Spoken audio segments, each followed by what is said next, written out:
Bonsoir à tous, je me présente, je m'appelle Blackfire, on va continuer la saga du clone et on va s'arrêter là pour ce soir.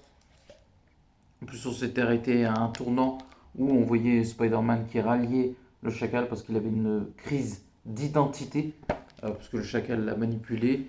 Et il y a un scientifique qui a dit que justement Spider-Man n'était pas l'original et que son clone était l'original, Scarlet Spider, Ben Riley. Pour ceux qui ne comprennent pas, je vous invite à regarder les vidéos précédentes. Qu'est-ce que je peux dire? On va voir Punisher, pardon, qui a blessé le chacal et Spider-Man qui s'oppose à lui et qui réussit à le vaincre. Et l'histoire continue. Voilà, on voit Kane qui observe Spider-Man qui, par sa crise d'identité, est en train de tomber en lambeaux. Et on voit le Punisher qui est à terre avec des policiers qui veulent le terminer, Frank Castle, voilà, qui sera dans le film de Spider-Man. Le trailer apparemment de Spider-Man Brand New Day numéro 2 pourrait arriver soit lundi, soit jeudi 16 avril, donc dans pas longtemps, ainsi que Spider-Verse aussi numéro 3. Kane, voilà, il est en pleine folie, parce qu'en fait, il a toujours une prémonition où il voit Mary Jane Watson mourir, donc il sombre un peu dans la folie. Et c'est pour ça qu'il surveille Spider-Man, peut-être pour aussi protéger Mary Jane, un peu confus. Donc là, Spider-Man est avec le chacal, donc il l'a sauvé. Et voilà, on voit que le Punisher qui se réveille et qui esquive la police et qui s'en va. Voilà, et après on va continuer. Et on voit un Spider-Man perdu. Et justement, on voit que ça fait partie du jeu du chacal. Il va l'amener dans son laboratoire pour qu'il puisse se régénérer. Et on voit un Spider-Man complètement perdu, déboussolé par la révélation comme quoi il serait le clone. Donc du coup, d'une certaine manière, hein, on se comprend, le fils du chacal. Et vous allez voir la suite dans un instant, au nom du Père. Et c'est là où le conflit entre les deux hommes araignées arrive, entre un Peter Parker complètement perdu et déphasé, et bien évidemment l'autre Spider-Man, son clone, Ben Reilly, Scarlet Spider. Histoire exceptionnelle qui arrivera en film un jour, hein.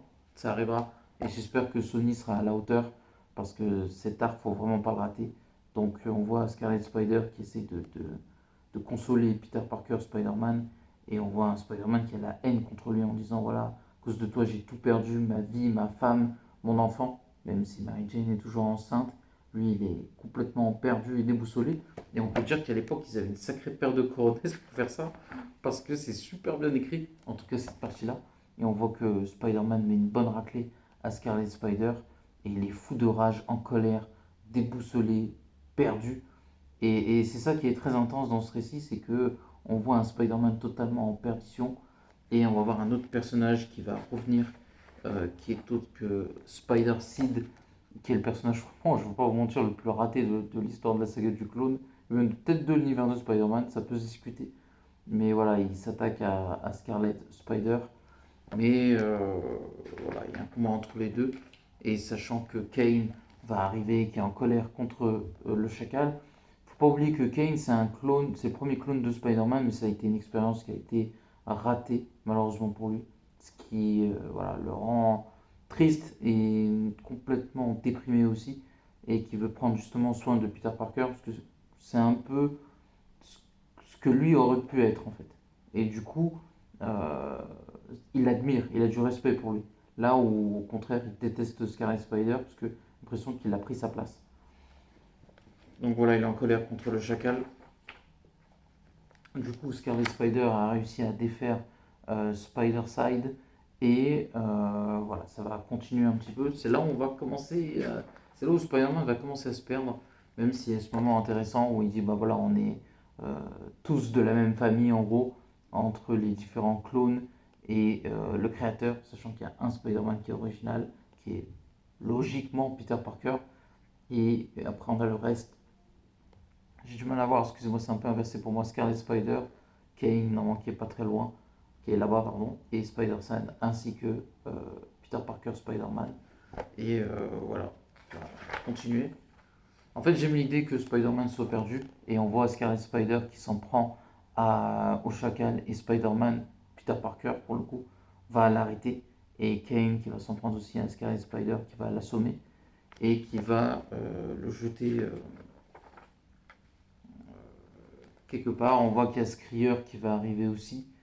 Euh, voilà, ils vont enfermer Scarlet Spider quelque part. Et je sais pas ce que je peux vous dire de plus. Mais j'aime bien cet arc.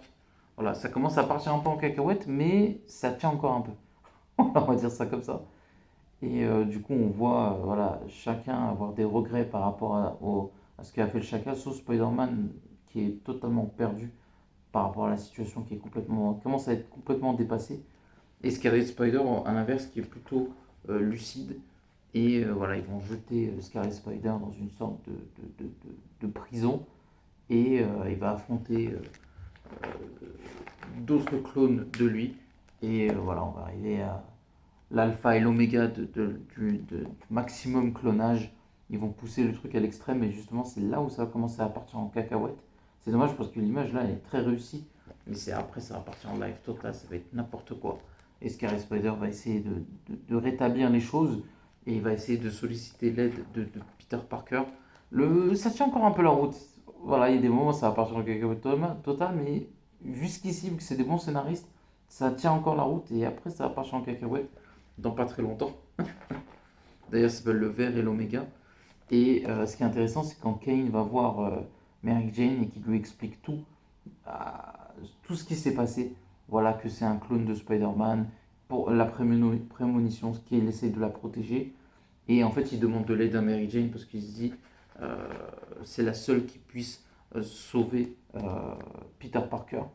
Et voilà, on voit Peter Parker qui est avec le chacal, qui fait équipe avec lui maintenant, pendant que Scarlet Spider essaie de trouver une solution par rapport à tout ce qui se passe. Et justement, je trouve pas le terme, le chacal essaye de convaincre Peter Parker de se joindre à lui et laisser Spider-Seed s'occuper de Scarlet Spider.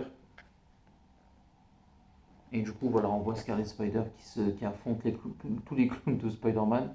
Ça commence à faire beaucoup. Et voilà, après, ils n'ont pas une importance capitale dans l'histoire, donc ça passe. C'est juste un combat.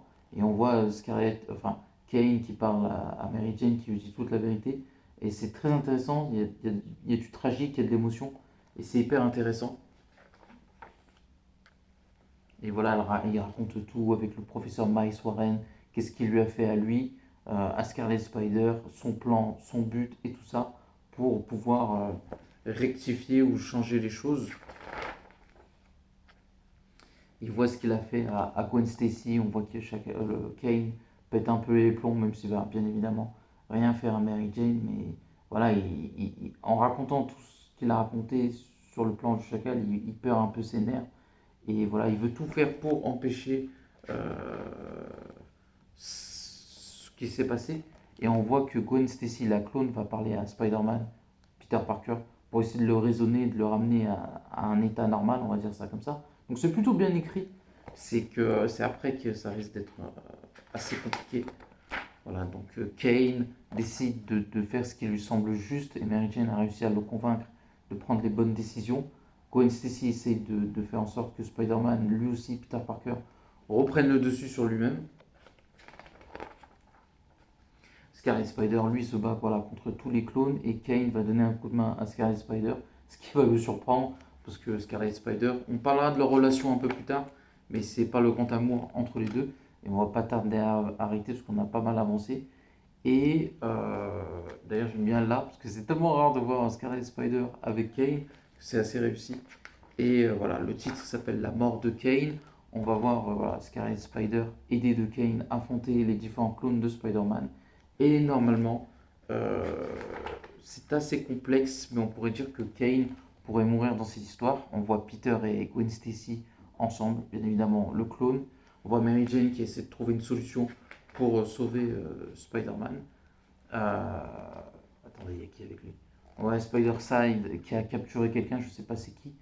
Et on va voir voilà, Scarlet Spider et Kane arriver au bout des esclaves comment il s'appelle? J'ai oublié le nom. Je trouve pas le terme, je me rappelle plus.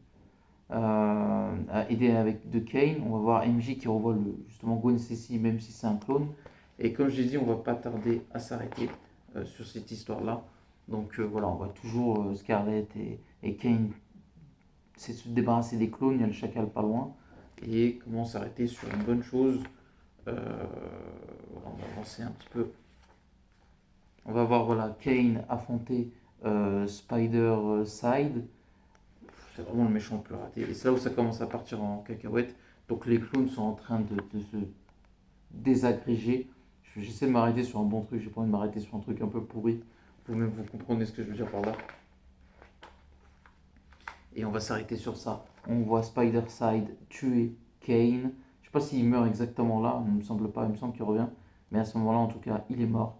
Donc on va s'arrêter là. N'oubliez pas de commenter, liker la vidéo pour la saga du clone. Partie 4, je crois.